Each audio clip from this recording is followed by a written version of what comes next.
give y'all a little bit of a nugget here. Jana and I strategically did last week on a walk was we got out there on site, and this is why you want to always take somebody with you in case things like this happen. But we got out on site and we started walking. I started asking the broker some questions. And then I turned my attention to the property manager who was standing there as well and started asking her some questions. Well, the broker kept stepping in, answering the questions for the property manager, and you don't want that. Like that's the time where you back up, you start walking out the door. We need to separate these two cats, right? Because you want to get information.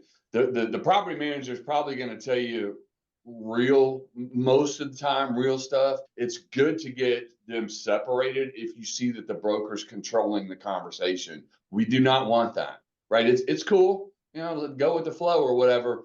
But I kind of tapped Jan on the shoulder. I was like, all right, we need to do our thing. And she knew immediately what needed to be done. She was picking up on the conversation of how the broker was answering it. And there really we didn't have to say much to each other. And then like it was, a matter of a minute and a half, and we had them separated, and we were getting the questions that we needed answers to answered to the best of the property management knowledge, and not the broker trying to feed us some crap. So but it's very important to go and get you guys are out there for a reason. You can go out with 3 or 4 people. It's a lot easier to get people separated. Even the debt guy was out there with us.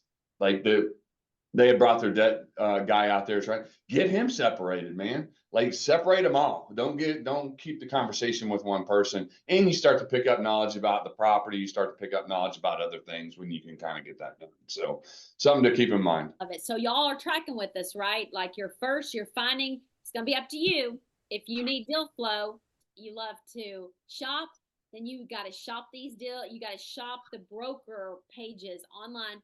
Find an asset that looks good that you're interested in. And then you need to make that contact. I like to write down, I call it our hot sheet, right? Well, first I move it to an Excel spreadsheet and I fill in a little bit of data. Then I take the information from the OM and I put it into like a deal finder hot sheet. It's asking some very critical questions kind of at the next level. So I'm gathering data. Then I'm ready for my call. Then I'm ready for contact. You don't just see a deal and make contact. You got to like get some information so that you can have a respectable conversation and a next level conversation with that broker. And many times you guys can get the OM, sign your CA, your confidentiality, and get the rent rolls and the T12.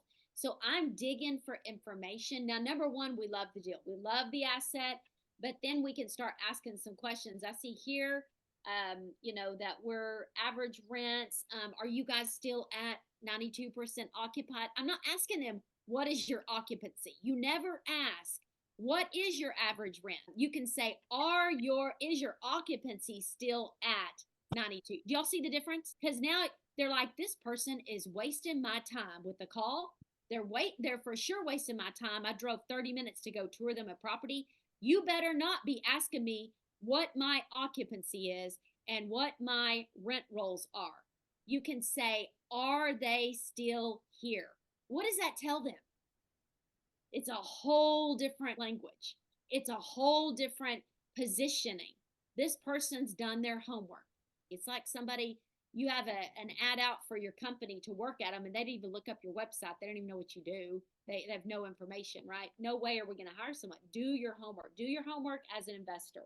We have the call. Now we've got them interested. We're our investors, we're excited. This is exactly what we're looking for. When can we schedule a tour? This stuff is happening so quickly. And although it's like a rabbit and the turtle at the same time, right? Like it's some part of it runs really, really quickly and then it's just slow going, closing, slow going. And we got to have our stuff ready to go so that they trust us enough to actually schedule a tour. The fact that they bring their debt guy says you have built confidence, right? Now there's 2 of them coming, 2 of them wasting their time on us. Sure. Sean, what else would you love to say on the asset, locating the asset, getting some of that information, asking the right questions to verify information, not just leave it open-ended. A little bit of that is knowing your underwriting, right?